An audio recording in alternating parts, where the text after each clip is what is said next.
আসসালামু আলাইকুম বন্ধুরা, সময় থাকলে কথাটি শোনার চেষ্টা করেন। কে ছোট কর্ম করে, কে বড় কর্ম করে, শুধু আমাদের বাংলাদেশে হিংসা পিউন, আর বিশ্বে কোনো জায়গায় হিংসা পিউন নেই। আমাদের দেশে যে রিক্সা চালা তাকে মনে করে ঘৃণা করে, একজন মাটি কাটে তাকে ঘৃণা করে, আরেকজন চাকরি করে মনে করে অনেক কিছু। আমাদের বাংলাদেশে কর্মকে সবার ছোট বড় হিসাব করে। অল বিশ্বে কর্ম কে ছোট কর্ম করে, কে বড় কর্ম করে, হিসাব কিতাব নেই। কিন্তু আমাদের বাংলাদেশে কর্ম নিয়ে ছোট বড় ঘৃণা। এটা কথা চিন্তা করেন, আপনি চাকরি করেন, রিক্সাওয়ালা না থাকলে আপনাকে নিবে কে? রিক্সা ভাড়া দেন, রিক্সাওয়ালা আপনাকে চালায় নিচ্ছে না। আপনি বাড়িতে মাটি কাটতে হবে, একজন মাটি কাটিয়ে স্যার আপনি বাড়িতে মাটি কাটতে পারবেন? আপনার 12 তলা বাড়ি আছে।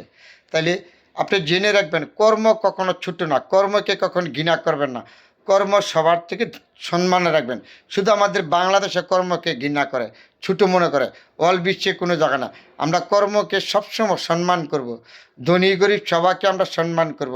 জেনে রাখবেন, কর্মকে রিক্সাওয়ালাকে ঘৃণা করবেন না, দিনমজুরকে ঘৃণা। জেনে রাখবেন, দিনমজুর যদি না থাকে, আপনার 12 তলা বাড়ি, আপনার বাড়িতে মাটি কাটবে কে? আপনি মনে করেন চাকরি করেন, আপনি রিক্সাতে যাবেন, রিক্সা চালাইবে কে? আপনার সন্তানে চালাবে? তাহলে কর্মকে আমরা ঘৃণা করব না, সবাইকে আমরা কর্ম সম্মান করব, ছোটো হোক বড় হোক। তাহলে আমি প্রতিটা মানুষের কর্মকে সম্মান করব। ঠিক আছে বন্ধুরা, আমার যদি ভুল হয়ে থাকে ধরে দেবেন।